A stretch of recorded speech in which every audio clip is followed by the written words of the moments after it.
in the United States of America. Jungtinių Amerikos valstijų kalėjimuose kali daug pavojingų ir garsių kalinių.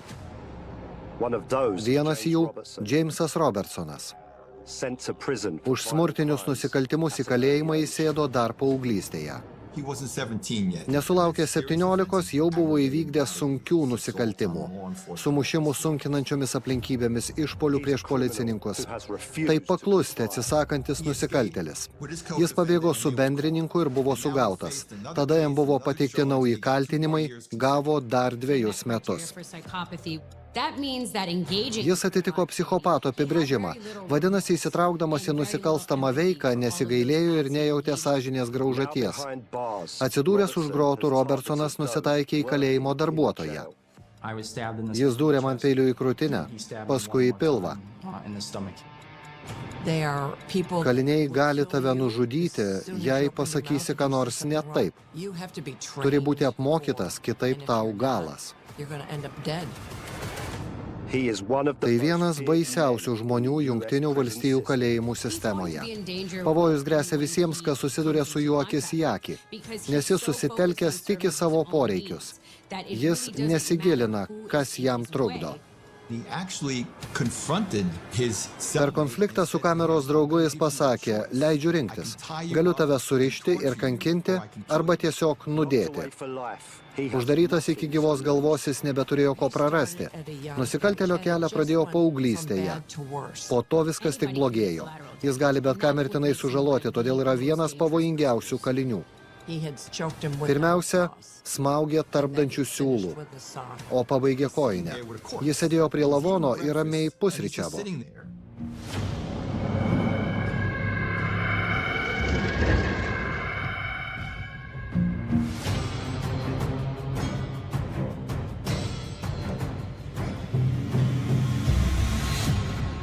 Pavojingiausi kaliniai pasaulyje.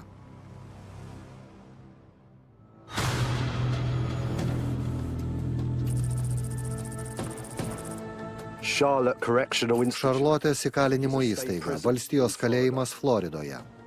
Šarlotės kalėjimo atmosfera šiurpi ir slegianti. Aplinka, kurioje dirbau, man priminė pragarą.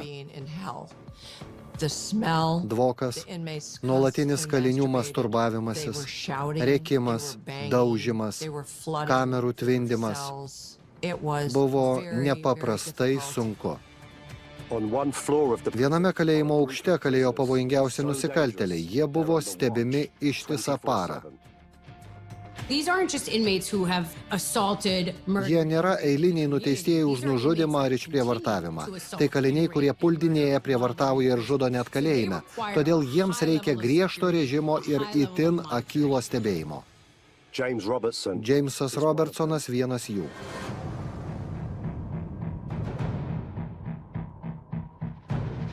Robertsonas turbūt yra vienas pavojingiausių kalinių Jungtinių valstijų kalėjimų sistemoje.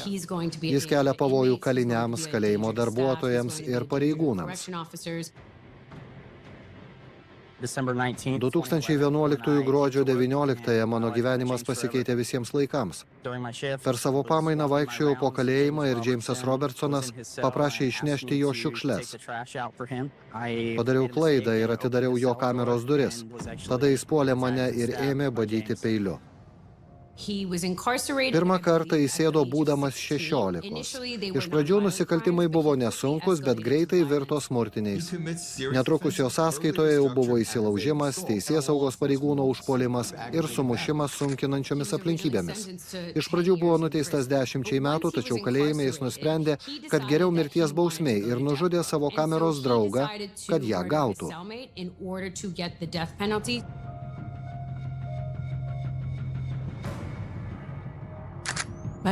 Aš esu Ann Otwell.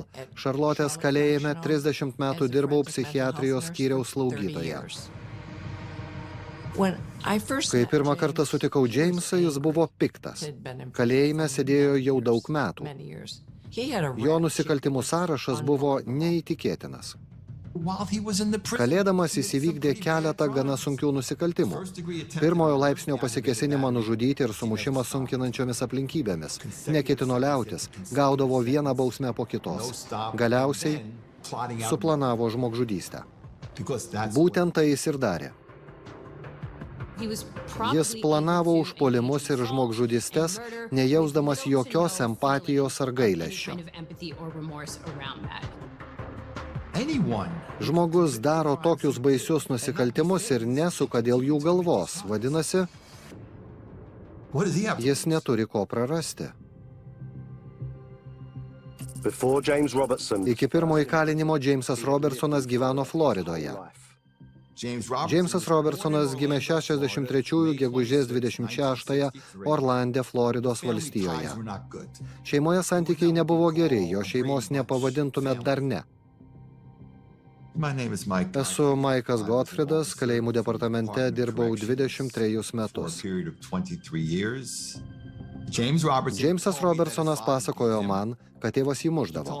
Jis buvo alkoholikas, motina taip pat, o broliai buvo sėdėję kalėjime. Robertsono vaikystė nebuvo saugi. Jis patyrė prievartą, tėvas jį mušdavo, gyveno prastoje socialinėje ir ekonominėje aplinkoje. Labai skurdžiai, gera mokykla buvo neprieinama. Jis labai anksti pradėjo vartoti narkotikus. Visa tai yra rizikos veiksniai lėmė ankstyvą Jameso Robertsono posūkį į nusikaltimus.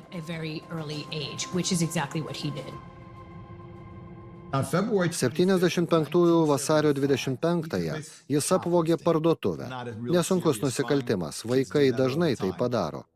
Pirmus nusikaltimus padarė 12. Po to viskas tik blogėjo. Robertson was Mokyklos Robertsonas beveik nelankė. instead Jis mieliau šlaistydavosi gatvėmis ir apiplėšinėdavo, kas papuola. anything. He had so Kurį laiką laisvės atimimo bausmės jam pavyko išvengti. Tai tarsi čiuožimas ledu, kai šis pradeda skilinėti. Sausį jis padaro vieną nusikaltimą, vasarį kitą. Man tai žinia, kad jam niekas nerūpi. Kur pagalba šiam jaunuoliui? Kur nepilnamečių reikalų patarėjas? Kažkas turėjo su juo pasikalbėti ir perspėti, kad tai geruoju nesibaigs. Žmogaus smegenys formuojasi iki 24 gyvenimo metų. Kai kurie nepilnamečiai linkia į agresiją, anksti susiduria su teisėsauga ir patenka į areštinę. Negavus reikalingos pagalbos, tai tampa įprasta. Galiausiai laukia kalėjimas. in 78-aisiais 14-metis Robertsonas dėl smurtinio išpuolio prieš 3 jaunuolius atsidūrė teisme. Tai buvo nepilnamečių byla Orinžo apygardoje. Pateikti 3 kaltinimai dėl sumušimo sunkinančiomis aplinkybėmis. Tai rimtas kaltinimas, nes buvo sužaloti žmonės. Vienam jaunuoliui nubrozdintas ir įpjautas kaklas, kitam sužalota krūtinė, o trečiam smūgių koja, pamušta dešinė akis. Robertsonas pripažintas kaltu pagal 2 kaltinimus. Jis buvo perduotas jaunimo tarnybos lygtiniai bausmei atlikti.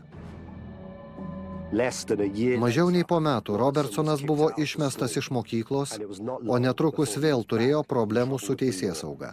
17 jam turėjo sueiti po poros savaičių, gegužės 26-ąją. Jo nusikaltimas buvo sunkus, įsilaužimas. Norėjo kažką pavogti, o kai atvažiavo policija, pagrasino pareigūnams. Buvo 2 kaltinimai dėl užpuolimo sunkinančiomis aplinkybėmis. Mes nežinom, ką jis turėjo rankoje, lauždamasis į pastatą, bet pareigūnams grasino susidorojimu. Taip atsirado sunkinančios aplinkybės. Sunkus 3 laipsnio nusikaltimas.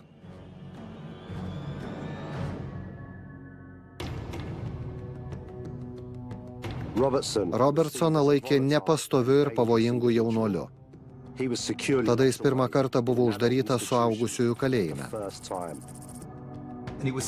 Už kiekvieną kaltinimą jam skirta po 4 metus valstijos kalėjime. Įprastai tokiu atveju bausmės atliekamos vienu metu, o tąkart teisėjas skyrė 8 metus ir jis buvo išvežtas į apygardos kalėjimą.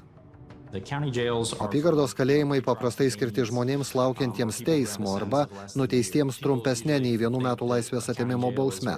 Įprasta manyti, kad apygardos kalėjime laikomi smulkus nusikaltėliai, tačiau iš tiesų ten yra visokio plauko kalinių, net ir nuteistų mirties bausme arba iki gyvos galvos.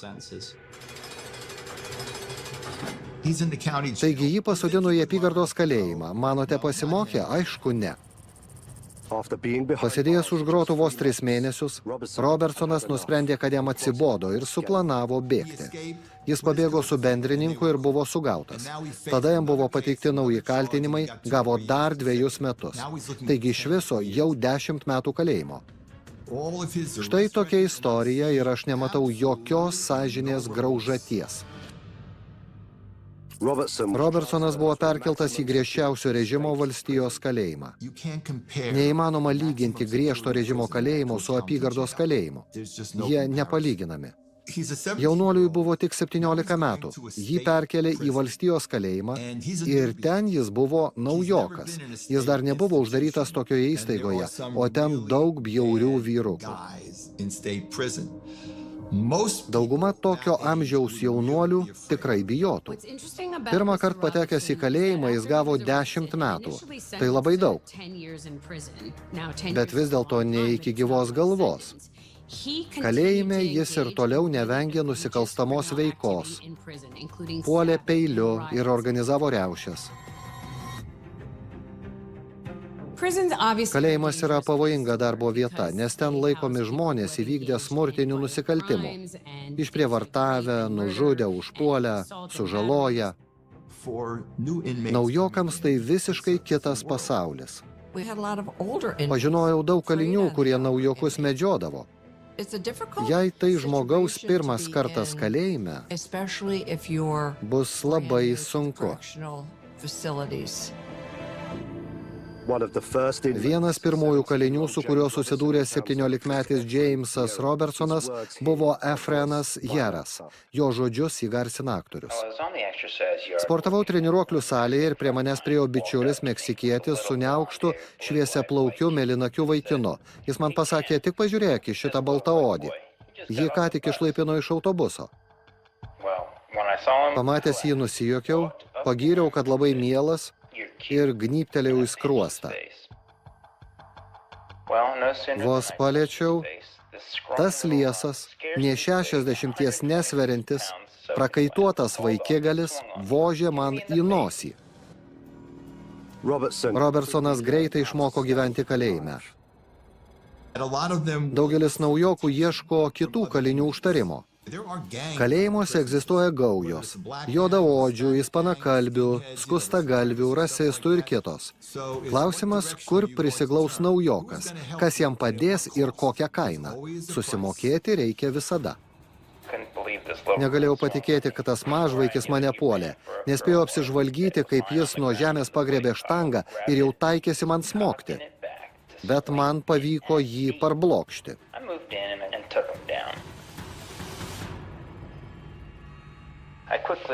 Iš karto pradėjau atsiprašinėti. Ramiai, mažylį, nepyk. Leisiu tau atsistoti, bet daugiau nenoriu su tavim turėti problemų. Jis žiūrėjo į mane ir kartojo. Nenervink manęs, nebandyk. Pakartojo kelis kartus ir tuo viskas baigėsi.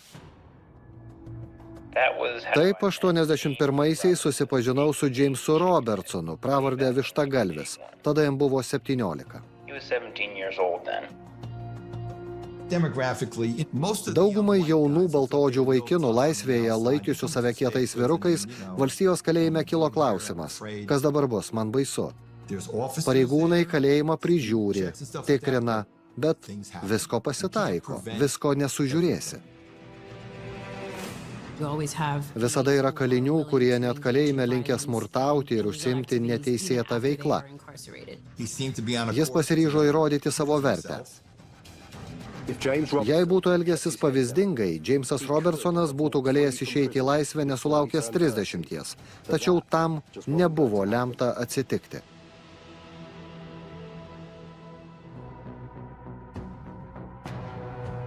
At the age of 17 Džeimsas Robertsonas, žinomas Vištagalvio pravarde, buvo nuteistas už įsilaužimą, užpuolimą sunkinančiomis aplinkybėmis bei bandymą pabėgti ir įkalintas valstijos kalėjime. Jam skirta 10 metų už grotų. Nežinau, ar būtų buvęs paleistas lygtinai anksčiau, bet tikrai būtų išėjęs 27. Džeimsą Robertsoną iš pradžių saugojo vyresnis kalinys Efrenas Jeras. Jį taikėsi išprievartauti, bet aiškiai pasakiau, kad jis nebus gaidys ir tuo pasirūpinsiu. Labai gaila, kad įsivėliau į muštynes ir mane perkelė. Man išvažiavus, Vištagalvis su kažkuo susipyko ir buvo perkeltas į Cross-Sičio kalėjimą. Tai buvo Robertsono pabaigos pradžia. Jį kilnojo iš vieno kalėjimo į kitą. Jei padarydavo nusikaltimą, ką nors primušdavo arba užpuldavo, jį iš karto siųsdavo kitur. Jį kilnojo labai dažnai, kaip pereinama į prizą, iš vienos įstaigos į kitą, bet jis nė nesiruošė taisytis. Kur tik pasodindavo Robertsoną, prasidėdavo problemos. Nuo 85-ųjų jo nusikaltimų kalėjime sąrašas toks: kontrabanda, smurtas sunkinančiomis aplinkybėmis panaudojant ginklą, ginklo laikymas, pabėgimas, teisėsaugos pareigūno sumušimas. Man teko susidurti su visokiais ginklais, peiliais, pjautuvais, maitinimo elementų arba akmenų prikimštomis kojinėmis. Įsuka ir trenkia per galvą. Jie visada ras kuo žudyti, jei tik norės. Neturėdami galimybės pasigaminti ginklo kitaip, švirkšto adatą išpjauna kameros spintelės gabalą. Adata pagaminta iš titano. Jie braižo ją ratus tol, kol išpjauna gabalą metalo. Tada į pagalandą ir taip pasidaro vadinamąjį kaulų smulkintuvą. Toks ginklas pakankamai ilgas, kad pasiektų kaulus.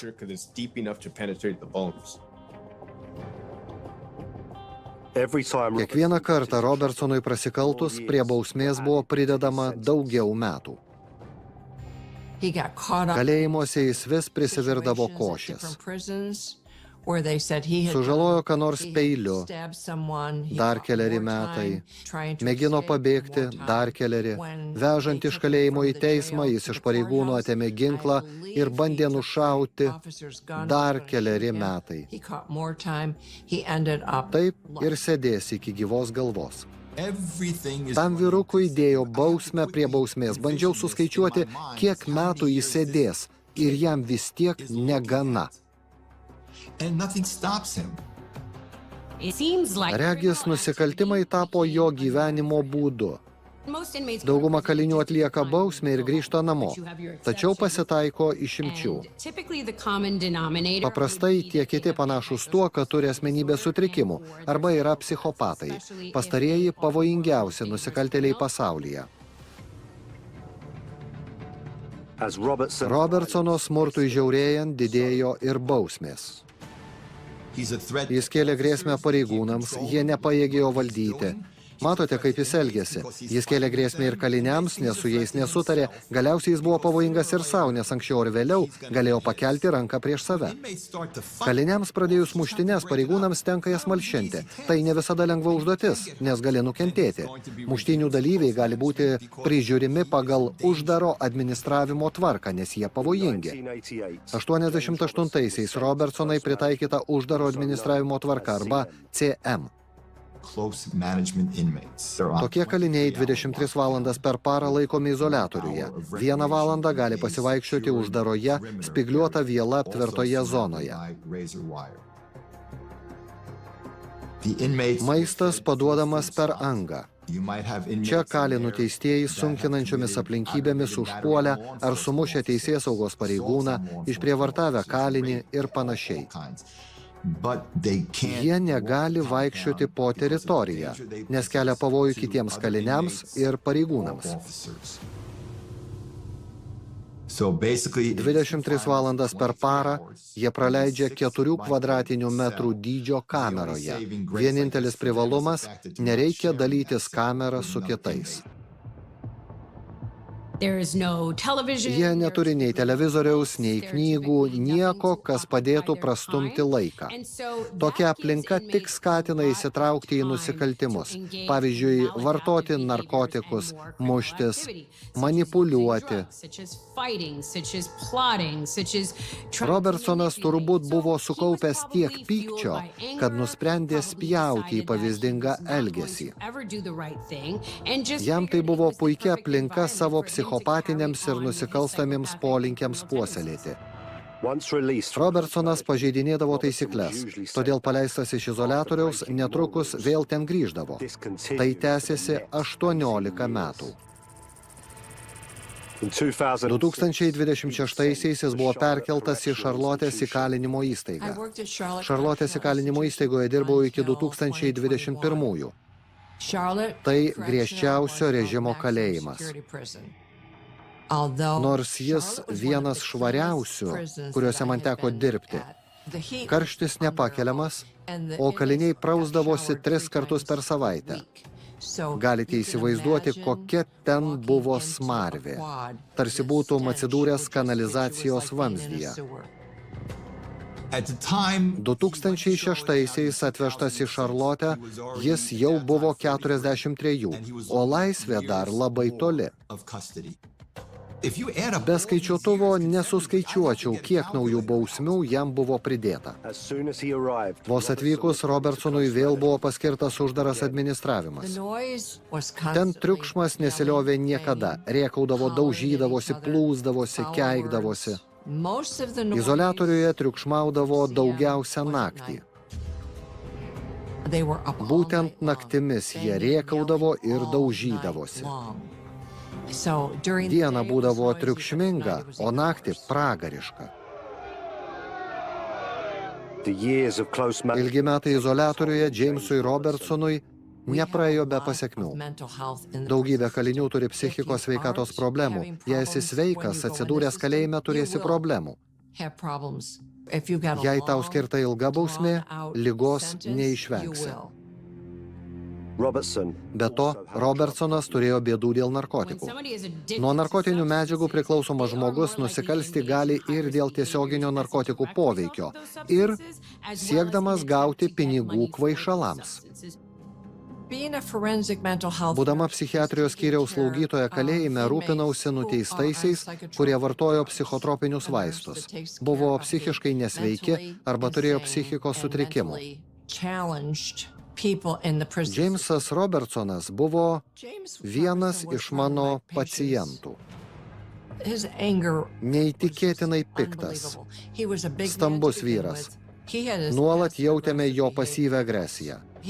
Buvo vartojęs visus narkotikus – kreką, LSD, kokainą, marihuaną, K2 ir laisvėje ir kalėjime buvo ragavęs visko.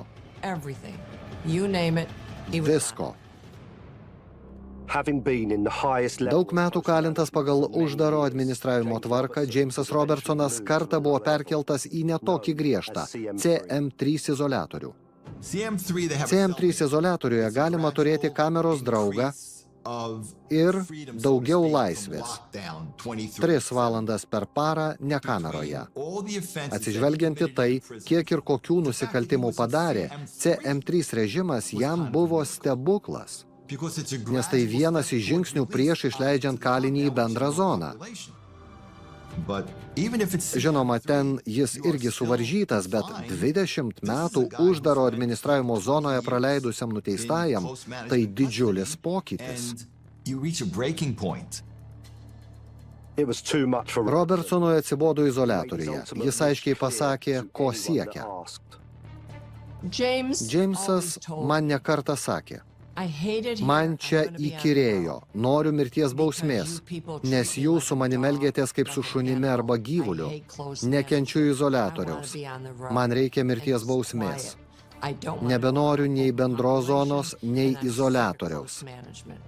Taigi jis turėjo tikslą – gauti mirties bausmę. Nepamenu, kad Robertsonas būtų norėjęs mirti, bet mano manymu, galbūt klystų, siekė padaryti taip, kad jį vertintų rimtai. Kažkur giliai pasąmonėje mirties bausmė jam reiškė pripažinimą. Mirsiu, bet pasieksiu savo. Jei jis tikrai norėjo mirti, galėjo nusižudyti. Matyt, pabijojo. CM3 izoliatoriuje Jamesas Robertsonas pateko į vieną kamerą su 52 Franku Hartu. Frankas Hartas buvo baustas už seksualinius nusikaltimus. Laisvė jam buvo jau netoli. Robertsonui Hartas nepatiko, tikriausiai dėl to, kad buvo seksualinis nusikaltėlis. Kalėjime galioja tam tikras kodeksas. Kaliniai nekenčia pedofilų. Robertsonas perspėjo administraciją į jo kamerą nesodinti pedofilo. Deja, Frankas toks ir buvo. O kai jį pasodino su Jamesu, šis suprato, kad čia išeitis. Jis turi jį nužudyti. 2008 gruodžio 10-ąją Jamesas Robertsonas nusprendė įgyvendinti savo planą. Kameroje jie buvo vieni. Jis pratęs prie izoliatoriaus gerai žinojo kameros tikrinimo tvarką. Per durų angą padavė pusryčius. Jamesas Robertsonas suvalgė ir savo, ir Harto porciją. Vėliau pareigūnas atėjo patikrinti kameros ir suprato, kad kažkas negerai. Man paskambino vaistus dalijusi slaugytoja. Jamesas padavė jai raštelį, kuriame paprašė nesivarginti dėl Franko Harto vaistų ir prisipažino vakar jį nužudęs. Robertsonas pasmaugė savo kameros draugą. Jamesas Robertsonas surišo kelias kojines ir pasmaugė Hartą.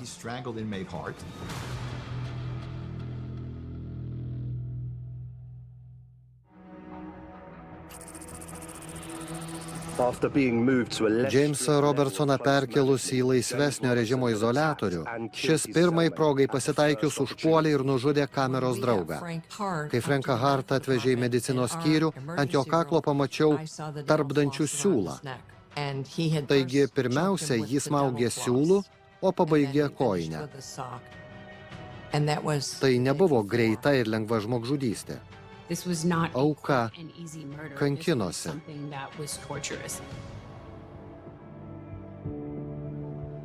Vėliau Robertsonas pripažino nužudęs Hartą, nes jis buvo seksualinis nusikaltėlis, o šie kalinių hierarchijoje yra žemiausi. Tačiau nesu įsitikinusi, ar tai tikroji priežastis. Man atrodo, jis tapo patogiu taikiniu. Juk Robertsonas buvo pasirengęs nužudyti bet ką, kad atsidurtų mirtininkų sąraše.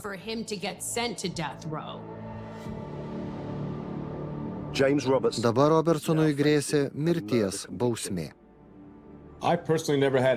Man neteko girdėti, kad kalinys norėtų gauti mirties bausmę. Bet esu susidūręs su tokiais, kurie sakydavo, kad nužudytų kameros draugą, jei tik gautų vienutę, kad nereikėtų dalytis kamerą. Visada žinojau, kad jis nori mirties bausmės. Tik buvo neaišku, kaip ir kada šito sieks. Jamesas manęs nenustebino, nes buvo tvirtai apsisprendęs. Įdomu tai, kad administracija ruošiasi kitą dieną perkelti Franką Hartą į kitą kalėjimą. Bet nemanau, kad Jamesas tai žinojo. Nors paprastai kaliniai žino viską, sužino anksčiau už mus. Robertsonas buvo apkaltintas žmogžudyste ir išsiųstas į Šarlotės apygardos kalėjimą laukti nuosprendžio. Aš esu Baris Amolė, buvęs Šarlotės apygardos kalėjimo pareigūnas. Mūsų darbas – prižiūrėti ir kontroliuoti kalinius. Važiuodavau į kalėjimą, buvome priežiūros įstaiga, taigi su kaliniais dirbau tiesiogiai. Baris Amolė dirbo Šarlotės apygardos kalėjime 2009 spalį, kai ten buvo perkeltas Jamesas Robertsonas. Šis tada sėdėjo griežčiausio režimo uždaro administravimo zonoje CM1. Robertsonui buvo nustatytas aukštesnis kardomojo kalinimo lygis. Jis negalėjo būti su kitais nuteistaisiais, nes smurtaudavo. CM1 izoliatoriaus kaliniams galiojo visiškai kitokios taisyklės nei bendrojoje zonoje. Dauguma izoliatoriaus kalinių nuteisti ilgomis bausmėmis. Jie turi valandėlę per dieną pasivaikščioti, kelis kart per savaitę nusiprausti po dušu, o kitų laikų yra uždaryti. Barry Amolė su Robertsonu susipažino anksčiau.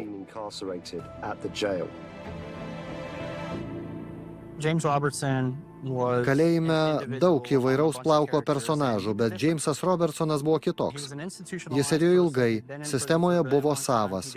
Smulkių problemų jam nereikėjo, buvo ramus, su manimi visada elgėsi pagarbiai. Jamesas Robertsonas buvo apkaltintas antrojo laipsnio žmogžudyste, tačiau atsisakė kelių advokatų paslaugų, nes norėjo būti apkaltintas pirmojo laipsnio žmogžudyste ir gauti mirties bausmę. Jis atsisakė gal 7 advokatų, tiksliai nebesuskaičiuoju. Norėjo mirties, nes jam atsibodo gyventi. Ilgi metai už grotų jį išvargino.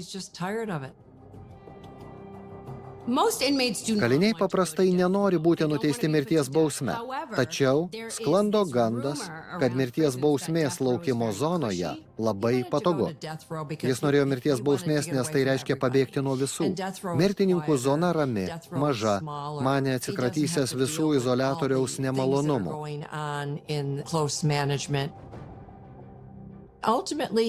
Manau, jis tikrai norėjo pasitraukti iš gyvenimo. Man visada atrodė, kad Jamesas kažką intensyviai mąsto, kad jo galvoje nuolat sukasi pavojingos mintys. Jis nuolat analizavo, svarstė, buvo tylus, o tylus žmonės pavojingiausia. Jis nebuvo pats stipriausias, vienu spiriu verčiantis duris, bet tik padaryk klaidą ir sugalvos, kaip patekti į vidų ir pasiekti savo. Robertsonas nuolat ieškojo progos gauti griežtesnę bausmę. Pro šios vartus 2011 gruodžio 19 įėjau į kalėjimą ir pradėjau pamainą. Dirbau griežčiausiame izoliatoriuje, ten sėdėjo Robertsonas. Tie kaliniai tave nužudytų, jei pasakytum, ką nors ne taip. Su tokiais baisu likti vienam. Turi būti gerai apmokytas. Kitaip tau galas.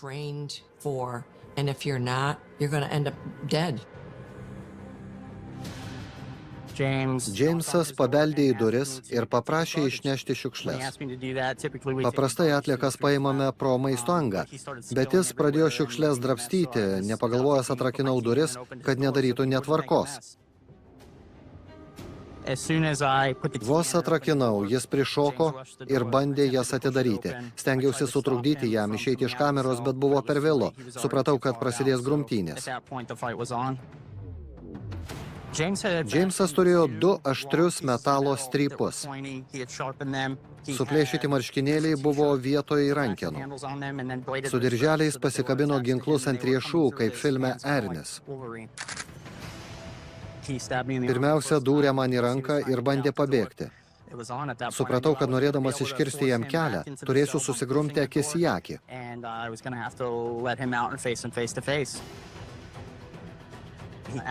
Jis pareikalavo raktų, aš atsisakiau ir prisisegiau juos prie diržo.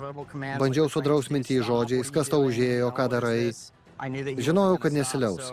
Užsimojo smogti, bet man pavyko kelis kartus jam trenkti. Gerokai jį apsvaiginau. Jis net neteko pusiausvyros. Susmuko. Kaip tik tuo metu atbėgo kolegė ir atidarė duris. Mane perverė mintis, kad jos čia painioti nereikia, juk kalinys ginkluotas 2 durklais. Pribėgau prie durų, įstūmiau ją ir kažkaip išbėgęs užtrenkiau duris. Tik po to pastebėjau, kad kraujuoju. Turėjau 2 durtines žaizdas. Barry Amolė buvo nuvežtas į ligoninę. Laimiai, Žaizdos pavojaus gyvybei nekėlė. Meluočiau sakydamas, kad nebuvau sukrėstas, bet tai atleistina, nes mūsų darbas tikrai pavojingas. Mano gyvybę išgelbėjo mokymai, kuriuos rengė šerifo departamentas. Tyrimas atskleidė Robertsono ketinimus. Buvau apsisprendęs jam dar neatidarius durų. Norėjau durti kelis kartus. Man reikėjo tik raktų, bet jis nepaliko pasirinkimo. Norėjau nužudyti ne sargybinį, o kitą kalinį ir gauti mirties bausmę. Džeimsas Robertsonas apkaltintas pasikėsinimu įvykdyti antrojo laipsnio žmogžudystę ir pasikėsinimu apiplėšti naudojant ginklą. Jis norėjo nužudyti kalinį kitoje kameroje, kuris reikšdavo savo nuomonę apie Džeimsą. Be to buvo seksualinis nusikaltėlis, o Džeimsas tokių nekentė. Jis norėjo atimti iš manęs raktus, net jei būtų tekę mane nužudyti. Tada būtų atsirakinęs kaimyno kamerą ir jį nudūręs. Vadinasi, žudysite kalinius, kol jūs nuteis mirties bausme? Taip, nejuokauju.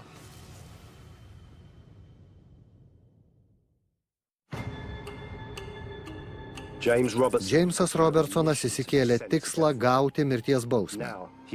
Kai nužudė kameros draugą, jo laukė nauji kaltinimai. 23 metus dirbau Floridos kalėjimų departamente. Aš rengiau Džeimso Robertsono ikiteisminę ataskaitą. Jis sėdėjo Šarlotės apygardos kalėjime ir laukė nuosprendžio dėl Franko Harto pirmojo laipsnio nužudimo. Ikiteisminė ataskaita yra teismui pateikiama medžiaga, kurioje išdėstoma visa informacija apie kaltinamąjį. Be ikiteisminės ataskaitos, teisėjas apie kaltinamąjį žino tik tai, kas parašyta suėmimo raporte ir ankstesnio teistumo protokole. Kitų aplinkybių jis nežino. Nei kaip kaltinamasis buvo auklėjamas, nei jo psichinės sveikatos, o tai labai svarbus dalykai. Perskaitęs dokumentus sužinojau, kad Robertsonas jau nuo 12 metų buvo nevaldomas ir neperauklėjamas. Neatrodė, kad jis kada nors nustotų smurtauti ir pažeidinėti taisykles. Džeimsui Robertsonui jau paauglystėje būtinai reikėjo psichiatrų pagalbos, nes niekas kitas negelbėjo. Jis gaudavo vieną bausmę po kitos, žinojo, kad į laisvę nebeišeis, bet vis tiek tęsė. Jis neturėjo vaikystės. Suaugusiuoju tapo būdamas 12. Bet tai nėra pasiteisinimas. Pažįstu daugybę žmonių, kurie sunkiai augo nedarnioje šeimoje. Tai pasirinkimo klausimas. Jis pasirinko tokį kelią, tokias kortas žaidimui.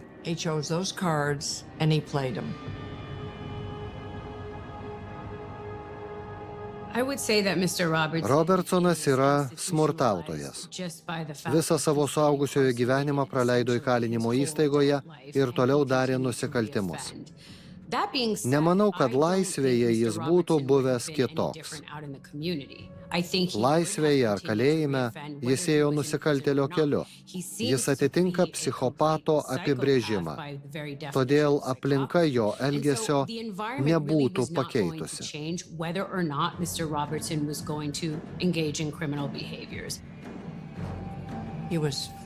Jis pyko, jam toks gyvenimas buvo nusibodęs.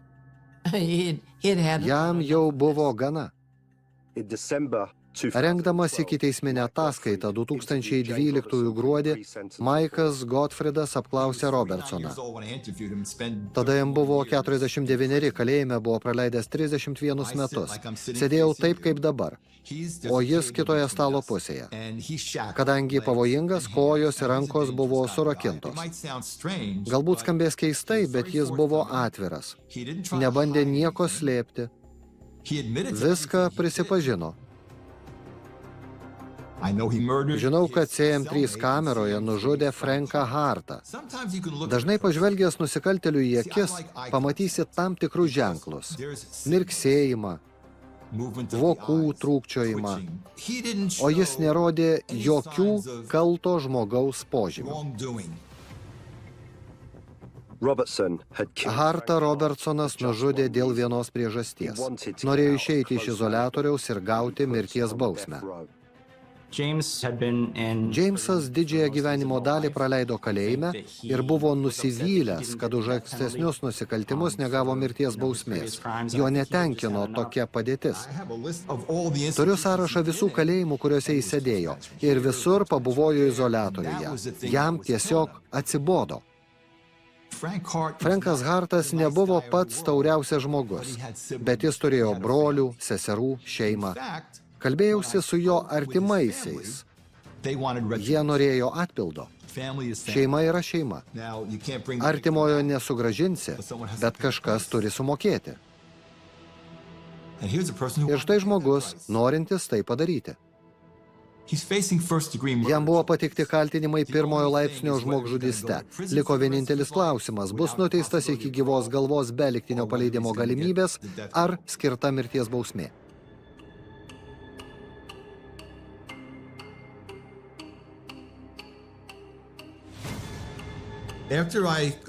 Mano ataskaitos išvada buvo tokia. Nėra nei tinkamos aplinkos, nei galimybių šiam žmogui persiauklėti. Rekomendavau skirti mirties bausmę, grįsdamas tuo, kad jis nužudė tokios bausmės siekdamas.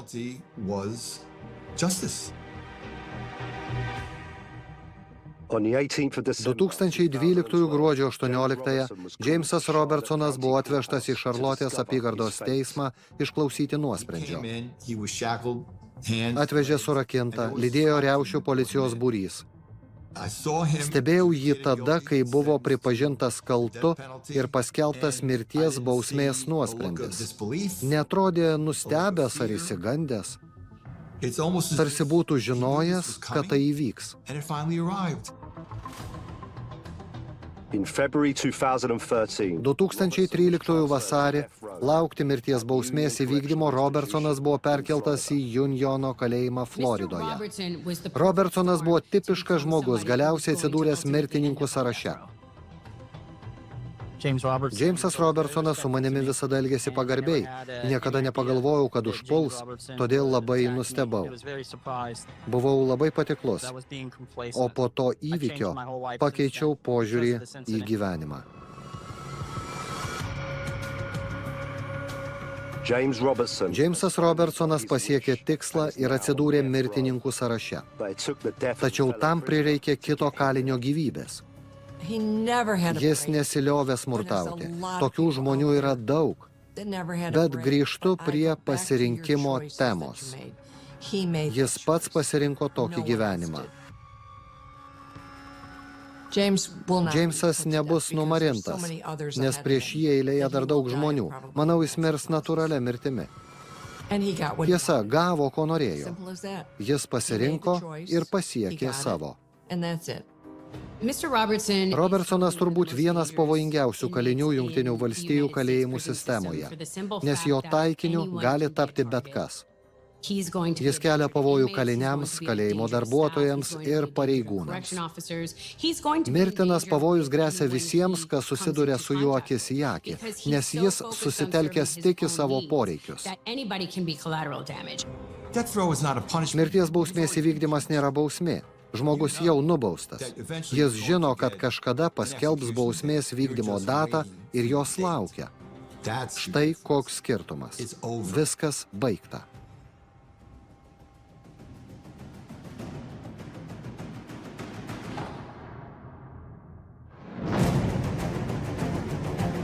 Režisierė Leticija Meruvija. Tekstą vertė Vaidas Bučys. Redagavo Donata Katinaitė. Skaitė Andrius Kavaliauskas. Garso režisierius Julius Palavinskas. Įgarsinta LRT.